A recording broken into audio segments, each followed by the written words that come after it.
Hey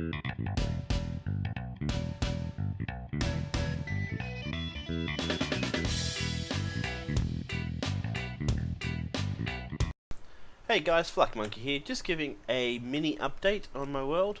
So I have a long weekend due to Easter, which gives me 4 days off work, and I've been making the most of them trying to develop the world and get all sort of stuff done. Now it's been 2 weeks since I started playing my series, and we have a nether, we have a fortress in the nether, we've got the village, we've got all sorts of stuff going, we've got the enchanting tables. We're in a very good position that we can now start building some proper farms. But one thing that's been bugging me is my storage. So I've got limited storage to start with. My way of sorting items is just ridiculous. They're a mess. I mean, if you have a look at them, yeah, they could definitely be improved. Like this one here is actually pretty good. So I've actually got 4 wither skulls now, and I will be fighting the wither soonish. And I've got 45 diamonds, so I can probably start making things like diamond armor for those fights and better tools. But I thought I'm going to work on my storage system first. So I downloaded a spreadsheet, well not downloaded, I opened up a new spreadsheet. I went to the wiki and copied all the items into the spreadsheet. And then I started deleting out everything that didn't apply to me. So stuff I can't get in survival, so spawn eggs, command blocks, that kind of thing. Duplicate items, so they've got redstone off and redstone on, for example. I deleted those out. They came out to about 140 unique items that I could actively collect. So I started thinking, okay, how am I going to store 140 unique items? So I decided to go for a square pattern. So I got a center point, which is this ladder here, and I went out 29 blocks in each direction, and then I went 7 blocks high. And then I got to mining. So what you're seeing here is hours worth of work, many stone pickaxes trying to get all this sort of mined out. I broke into a ravine over this corner over here, and I've been slowly trying to fill it up with the cobblestone and dirt that I've been pulling out of here. But yep, that goes out that way, and so that bit there. Resources, I've been mining all those out, trying to keep them. Now I've been using stone and nothing else because this is a very resource hungry, a very iron hungry build. So if we have a quick look at the back here, and I'll post a tutorial with the description here that I'm using to create this. It's not my own design, but as you can see it uses quite a few hoppers. Now I've done a quick calculation, and based on the number of chests that I can have on each face of the 4 sides, which is 37, I'm going to need 4,500 bars of iron. That's right, 4,500. So 4,500 bars of iron just to make 1, 2, 3, 4, 5, 6 hoppers per chest. Not to mention I've got repeaters, I've got comparators, I've got redstone. I'm going to need to make trap chests and normal chests. There's lots of wood there. I need glowstone, I need leather. Because this is what the final result will look like. We have a redstone lamp, we have an item frame, and we have a single chest you can access because they're stairs. So whatever's in the chest will be represented on the item frame. As items flow into the chest, or more importantly as they flow past this hopper here, they'll kick off this comparator, which will ignite the torch, the redstone lamp. Now that also works twofold. So let's just say this chest here is coal, and I have lots of coal. The light will also light up and stay lit when this hopper here is full. So if I have 1, 2, 3 double chests full of coal, and then 1, 2 hoppers, and it's starting to overflow here, it will indicate to me that I have way too much coal, and either I need to convert it into blocks of coal, or just start ignoring it for now. That being said, I do have additional storage beyond that, which is an extra double chest, so 4 double chests total, and 1, 2, 3, 4, 5 hoppers worth of storage. Now the chest that's up by my front door will actually come down into this and feed into this, so it'll as I come back from the nether or exploring, I just dump my stuff in there and it'll automatically filter out here. And same for the corners, which I can't put anything in because of the way the chests work, I'll have a minecart system here that will come from bedrock up here and deposit into the top of here automatically whenever I put stuff into a chest below. So that will give me a way to both get mining supplies up, but also dump stuff down to here.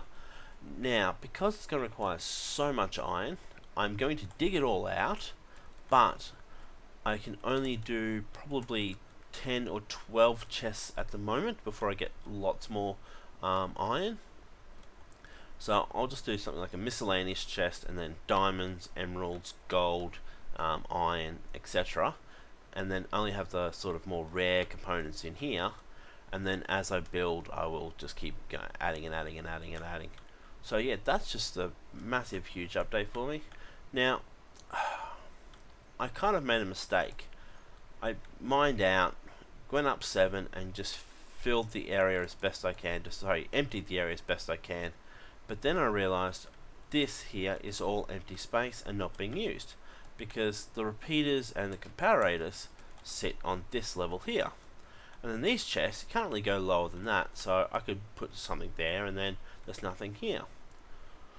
So after I built the prototype, which is unfortunately after I mined out this entire half, I realized that I didn't have to mine this part here, which, as you can see, will save me a lot of time and pickaxes, so I'm all for that.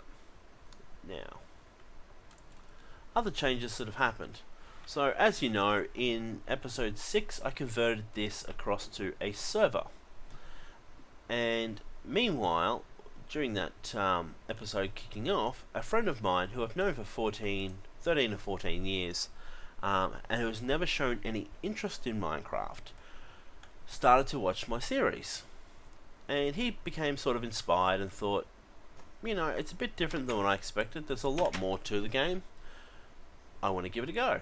So he is now playing, and he is on the server. He's not here at the moment, but he is very, very fresh to the game. So 3 days ago I was teaching him how to make a pickaxe and how to make a shovel and whatnot. He's actually doing very well, and yeah, so he's coming in, and I've promised him that I would save him the nether.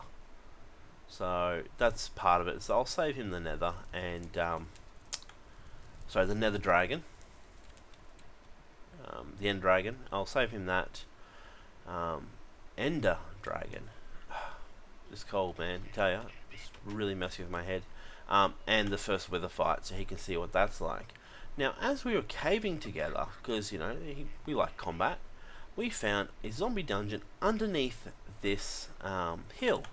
Now, for those who are playing alongside me on their own version of this seed, there is a hole just over there where those torches are, and that's like a double drop down which will lead straight to it. I don't know how I missed it, but there is a zombie spawner down there. Now I need to, at this point, let you guys know I have created a zombie experience grinder here. It's not an efficient one, but it's suitable for me, and unfortunately, while I was recording, my voice was not being recorded. So I mined all of this out, and I was discussing about, you know, how you're meant to leave, you know, 4 blocks either side, or 4 air blocks either side of this spawner, and then, you know, how you meant to place the water and place the signposts so the water didn't overlap, and how you build a water elevator for the mobs, and then even like the crusher, which is a piston timer which is controlled by hoppers in here. I was explaining all of this and, you know, having a great time, and then when I went to play back I realized my voice isn't there, so that was a bit of a downer for me.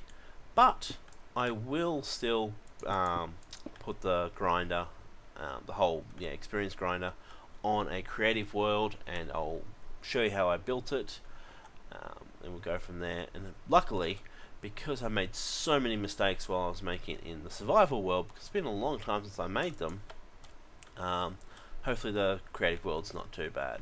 So as you can see, there's actually light down there still, and that is from lava. The reason I had to put lava there is because I completely forgot about baby zombies, and I had no way to support them. So when they would go up the water elevator, they would start chewing into my, they go over where the hopper is and come in to start chewing on my ankle. That wasn't good. I died quite a few times, and yeah, so I had to put a fix to that. Small update to this area here is I've got 1, 2, 3, 4 villagers, and there was a baby one in here somewhere. Where did he go? Oh, he's hiding in there. 1, 2, 3, 4, 5. But one died, and he's been replaced. So I don't know what he's been replaced with. I think it's this one here. So okay, he's now a blacksmith. So I now have a blacksmith. I don't know which one I've lost, but I need to find out why they died, and then I need to fix that as soon as I can. So that's a change there. I've got the dark wood in here. So as you see, dark wood floors in. It does look a lot better. It does match a lot better. The door doesn't really. I'm a bit unhappy with that. I'm not sure what to do texture pack wise. Do I just cut my losses with pure DB Craft and create something else? Maybe you guys could link something in the comment sections below. What your favorite texture pack is and sort of why. Part of the digging out of the storage meant I've got lots of spare cobblestone, so I have been cleaning up the nether and making it safe. So that goes out to the portal in episode 9. This way goes out to the fortress. That's the main hub. And Kaelon, while being a new player, decided he wanted to sort of have a go on his own, and I respect that fully. Now, the reason he didn't play a single player game and decided to play on a multiplayer server is because, end of the day, we do want to play together, but while he's learning, he does want to sort of play on his own. So I said, well, how about we put you in the nether, we go a fair distance away in a direction I haven't gone before, which is what I'm doing now, and we put a portal down for him, and he spawned into that. So, lucky for him, he spawned in a fairly hospitable area, so he's got a birchwood forest and a swamp biome next to him. He also managed to get another, that's a second fortress by the way, with a blaze spawner there and another one over that way I think. So we've now got 2 fortresses we can farm, which is awesome. So just going in here, and this pops into Kaya's world. So I made a farm for him, so he's got the wheat, potatoes and the carrots with my lovely little scarecrow. But yeah, he's then gone through and started creating a house, and he's adding in fences everywhere. He's learning that these will help keep out creepers. Like me in my very first episode, he's just been swarmed by creepers. It's pretty funny. It's a very unforgiving server, that's for sure. He's got pigs in. He's got my chicken pen from my first tutorial. So that's going well. He's built himself a nice little pathway out down to his swamp with a dock with a door as well, so that once again he's safe in his house. And he's got this. Now recently he's also just decided to start this path here. Now you saw how long of a run it was from the main portal back up to his one. He is actually doing that on the overworld all the way back to the main base. And he's actually going through and building bridges. He wants to put supports on them and make them look functional. And this is fantastic. It's going to make the world so much more easy to navigate while I'm exploring. And it's a really good thing for a new player to say, what, I want to do this. I suggested maybe if you wanted to make it harder to put rails there, but he hasn't gone with that yet. He's maybe going underground one or something. So, but yeah, good on him. So hopefully you'll see a lot more Let's Play series. Co-op Let's Play between us, especially as we fight the Ender Dragon and the Wither. So that's about all I've got time for today. As I said, it was just an update of what's been going on. The last thing I wanted for you guys was for me to kick off episode 10 and say, hey look, I've got a mob farm, I've got a a storage room, I've got all this other stuff going on, and have you go, well, we never saw any of this, what's sort of going on?